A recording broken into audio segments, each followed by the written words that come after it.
Early chemist के बारे में लोग पढ़े थे, लेकिन उसके बारे में ज़्यादा डिटेल मतलब क्या था आपका नहीं था। उसके बाद मतलब क्या सर आपका टेबेनियर के ट्रैक के बारे में पढ़े थे, जिसमें मतलब क्या सर आप एक ग्रुप में मतलब क्या सर आपका तीन एलिमेंट था। और चाहे टेबेनियर का ट्रायड हो, चाहे मतलब क्या सर आपका न्यूलैंड का मतलब क्या सर आपका ऑक्टेव हो, चाहे मतलब क्या सर आपका मेंडलीव का क्लासिफिकेशन सिस्टम हो, ये सब में मतलब क्या सर आपका बेसिस क्या था, इंक्रीजिंग ऑर्डर ऑफ मतलब क्या सर आपका एटॉमिक वेट। ये बात आया समझ में ना। हाँ, मॉडर्न पीरियोडिक टेबल का जो बेसिस है, जो मतलब क्या सर आपका ब्लू प्रिंट है, वो मतलब क्या सर आपका मेंडलीव बना के मतलब क्या सर आपका दिया है। लेकिन मतलब मेंडलीव का पीरियोडिक लॉ जो था, उसमें मतलब क्या सर आपका लॉ ये था कि physical and chemical properties of an element is the periodic function of their atomic मतलब क्या सर आपका वेट, जिसकी वजह से मतलब क्या बहुत सारा गलती मतलब क्या सर आपका हो रहा था। फॉर एग्जांपल आइसोटोप क्या होता है, एक ही एलिमेंट का दो अलग अलग वर्जन, जिसका एटॉमिक नंबर मतलब क्या होता है सर आपका सेम रहता है, लेकिन मास नंबर क्या होता है सर आपका अलग अलग रहता है, एटॉमिक वेट क्या होता है सर आपका अलग अलग रहता है। तो अगर एटॉमिक वेट ही बेसिस होगा तो एक ही एलिमेंट को मतलब क्या सर आपको दो अलग अलग ब्लॉक में डालना पड़ेगा, ये गलती हो जाएगा। और एक और चीज़ डिस्कवर हुआ बाद में जाके, जिसका नाम मतलब क्या था आइसोबार, यानी दो अलग अलग एलिमेंट है लेकिन उसका मतलब क्या सर आपका एटॉमिक वेट एटॉमिक मास मतलब क्या सर आपका सेम हो गया। तो दो अलग अलग एलिमेंट होने के बावजूद भी उसको मतलब क्या सर आपका सेम ब्लॉक में डालना पड़ेगा, तो ये भी मतलब क्या गलती मतलब क्या सर आपका हो जाएगा। तो ये सब गलती को आके ठीक किया मतलब कौन है सर आपका हेनरी मोजली। और हेनरी मोजली क्या बोला कि मतलब जो है फिजिकल और केमिकल प्रॉपर्टी जो एलिमेंट का होता है वो मतलब क्या होता है, पीरियोडिक फंक्शन तो होता है लेकिन एटॉमिक वेट का नहीं होता, बल्कि मतलब क्या होता है एटॉमिक नंबर का होता है। और जब वो एटॉमिक नंबर के हिसाब से मतलब क्या सर आपका एलिमेंट्स को सजाया, तो जो जो गलती हो रहा था ऑलमोस्ट सारा वो गलती मतलब क्या सर आपका ठीक हो गया। ये बताया समझ में ना। तो रेगुलर इंटरवल के बाद जो मतलब क्या होता है एलिमेंट में सिमिलर प्रॉपर्टी रिपीट करता है, उसको कहा जाता है मतलब क्या सर आपका पीरियोडिसिटी इन प्रॉपर्टीज़। और आज हम लोग जानते हैं कि वो पीरियोडिसिटी इन प्रॉपर्टी क्यों होता है सर आपका, सिमिलर इलेक्ट्रॉनिक कन्फिग्रेशन के लिए।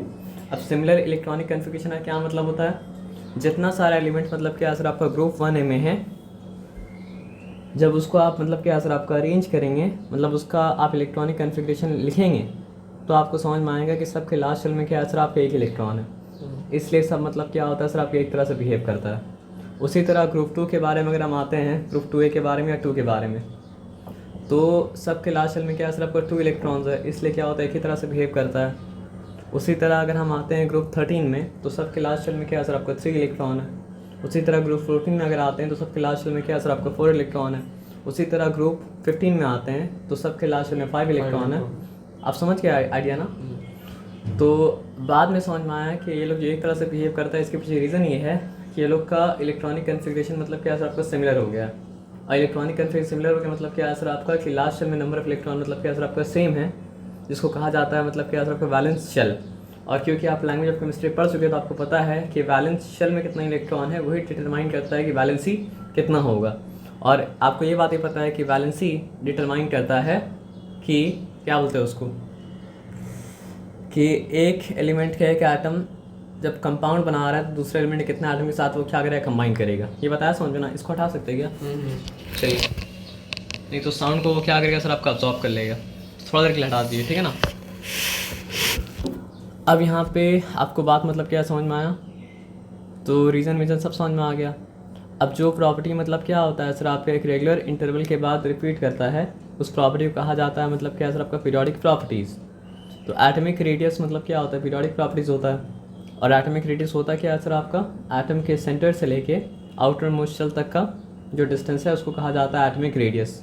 ये बड़ा भी हो सकता है और क्या हो सकता है सर आपका छोटा भी हो सकता है।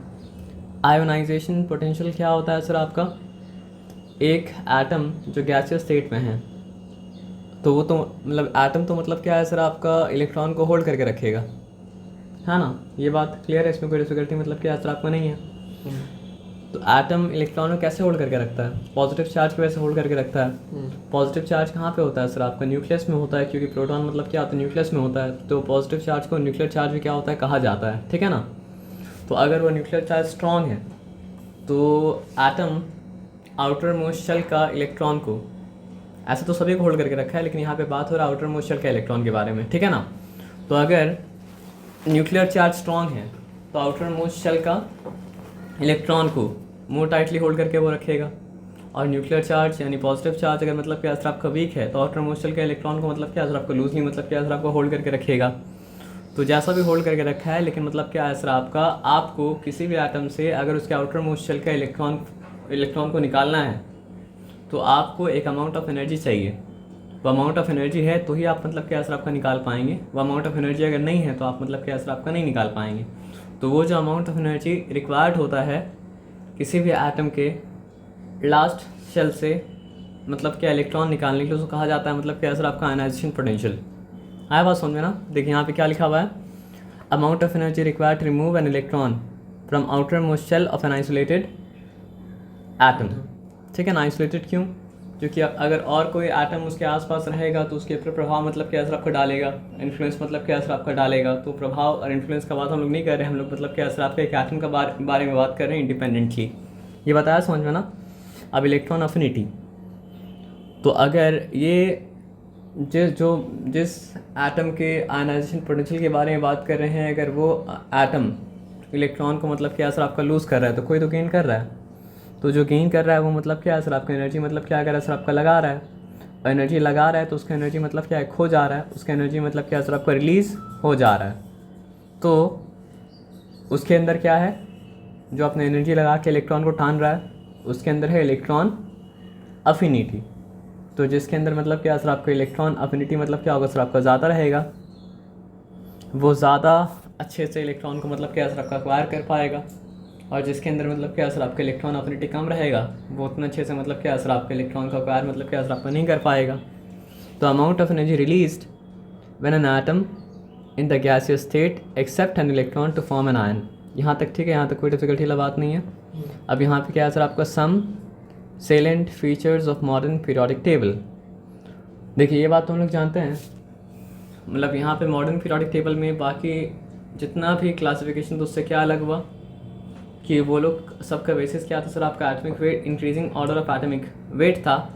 लेकिन यहाँ पे मतलब क्या है सर आपका इंक्रीजिंग ऑर्डर ऑफ मतलब क्या सर आपका एटॉमिक नंबर है। और उसके बाद यहाँ पे 7 हॉरिजॉन्टल मतलब क्या सर आपका रोज़ है ना, जिसको कहा जाता है मतलब क्या सर आपका पीरियड्स। और मतलब क्या सर आपका 18 मतलब क्या सर आपका वर्टिकल कॉलम्स है, इसको कहा जाता है ग्रुप। और जितना भी एलिमेंट जो सिमिलर है वो मतलब क्या होता है सर आपके एक ग्रुप में मतलब क्या होता है पाया जाता है। और उसके अंदर सिमिलर प्रॉपर्टी होने के कारण क्या है सर आपका सिमिलर इलेक्ट्रॉनिक कन्फिग्रेशन। तो यहाँ तक सब कुछ ठीक है, यहाँ तक कोई डिफिकल्टी वाला बात मतलब क्या सर आपका नहीं है ना। तो चलिए आगे बढ़ते हैं। आया बात समझ में ना, क्लियर है? तो ये क्या था, हल्का सा रिवीजन मॉडर्न पीरियोडिक टेबल का।